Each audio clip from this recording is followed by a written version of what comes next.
Shane Miller wasn't a violent guy, just broke, cornered, and out of options. He'd made mistakes, sure, but nothing like this. Not until that night in the suburbs. It was a quiet neighborhood outside Denver, the kind of place where porch lights stay on all night and doors get left unlocked. That's where he saw it. A matte black Dodge Charger, sitting alone in an open garage, untouched. There were no cameras, no barking dogs, no motion lights. Just opportunity. The car was high-end, worth at least $60,000. He figured he could flip it for 10, maybe more. He popped the door, worked the wires like he'd done dozens of times before, and drove off without so much as a curtain twitching. The engine purred like a beast under control. For the first time in weeks, Shane smiled, but it didn't last. About 20 minutes outside the city, on a stretch of empty road, he noticed a white work van in his rearview. No headlights. It kept pace, hanging just far enough back to not be obvious. He switched lanes, so did the van. He exited early, it followed. When he pulled into a gas station, the van passed slowly and kept going. Shane waited. Nothing happened. He filled up, told himself he was being paranoid, and got back on the road. At a rest stop, he checked the glove box and under the dash, and froze. A GPS tracker. Sleek, black, blinking red. The registration in the glove box said the car belonged to Elliot Vance, but there was no address, just a name and a P.O. box. No insurance card, no service records, nothing. It was like the car didn't exist. He ripped out the tracker and tossed it into a dumpster behind the building.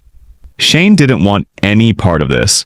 He drove to a contact, someone who bought stolen vehicles. But as soon as he mentioned the name Vance, the guy stepped away like Shane had just handed him a lit stick of dynamite. "Nope," the man said. "I don't touch that guy's cars." Before Shane could ask why, the guy slammed the door. That night, Shane checked into a cheap motel outside the city using a fake name. A TV bolted to the dresser, sheets that smelled like bleach, and a deadbolt that felt loose. But at least it was quiet. At some point past midnight, he peeked through the blinds. There it was again, the white van, parked across the road, engine off, no movement. He left town on foot, paid a trucker to take him to another city, and swore he'd disappear for good. But the Charger kept showing up, at rest stops, parked beside gas stations he hadn't even meant to stop at. Always spotless, always still. One day, under his motel door, he found a printed photo. It was him, walking toward the truck stop 2 nights earlier.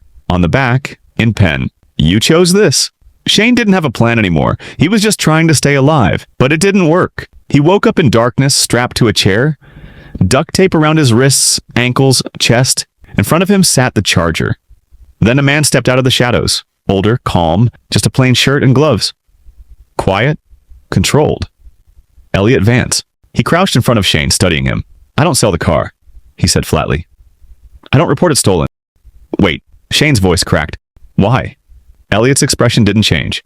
"Because people like you always come, and they always take it." He stood, walked over to the Charger, and began calmly wiping blood off the doorframe with a rag. Shane thrashed and screamed behind him, duct tape ripping skin. Elliot didn't even flinch. A week later, the Charger was back, parked in a different neighborhood. Engine off, keys hidden, tracker active, and Elliot Vance sitting in the white van sipping coffee, waiting.